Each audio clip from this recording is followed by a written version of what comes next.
অনেকদিন থেকেই আমার একটা পাহাড় কেনার শখ, কিন্তু পাহাড় কে বিক্রি করে তা জানি না। যদি তার দেখা পেতাম, দামের জন্য আটকাতো না। আমার নিজস্ব একটা নদী আছে, সেটা দিয়ে দিতাম পাহাড়টার বদলে। কে না জানে পাহাড়ের চেয়ে নদীর দামই বেশি। পাহাড় স্থান, নদী বহমান, তবু আমি নদীর বদলে পাহাড়টাই কিনতাম। কারণ আমি ঠকতে চাই। নদীটা অবশ্য কিনেছিলাম একটা দ্বীপের বদলে। ছেলেবেলায় আমার বেশ ছোট্টখাট্ট ছিমছাম একটা দ্বীপ ছিল, সেখানে অসংখ্য প্রজাপতি।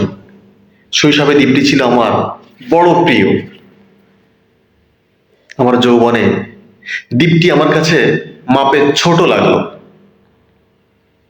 প্রবহমান ঝিপঝিপে তন্নি নদীটি বেশ পছন্দ হলো আমার। বন্ধুরা বলল, ওইটুকু একটা দ্বীপের বিনিময়ে এত বড় একটা নদী পেয়েছিস, খুব জিতেছিস মাইরি। তখন জয়ের আনন্দে আমি বিহ্বল হতাম। তখন সত্যি আমি ভালোবাসতাম নদীটিকে। নদী আমার অনেক প্রশ্নের উত্তর দিত। যেমন, বলতো আজ সন্ধ্যাবেলা বৃষ্টি হবে কিনা। সে বলতো, আজ এখানে দক্ষিণ গরম হাওয়া, শুধু একটি ছোট্ট দ্বীপে বৃষ্টি। সে কি প্রবল বৃষ্টি, যেন একটা উৎসব। আমি সেই দ্বীপে আর যেতে পারি না, সে জানত। সবাই জানে শৈশবে আর ফেরা যায় না। এখন আমি একটা পাহাড় কিনতে চাই।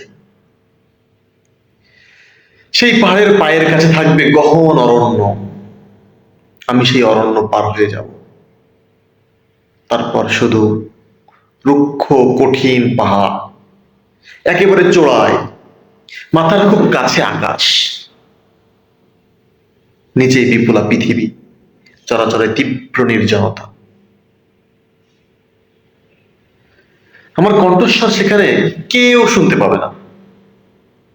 আমি ঈশ্বর মানি, তিনি আমার মাথার কাছে ঝুঁকে দাঁড়াবেন না। আমি শুধু 10 দিককে উদ্দেশ্য করে বলবো, প্রত্যেক মানুষই অহংকারী।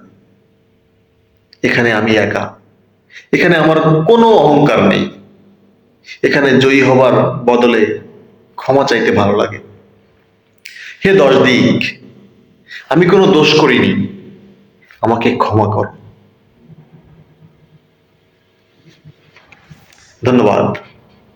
সুনীল গঙ্গোপাধ্যায়ের বিখ্যাত একটি কবিতা, পাহাড় চূড়ায়।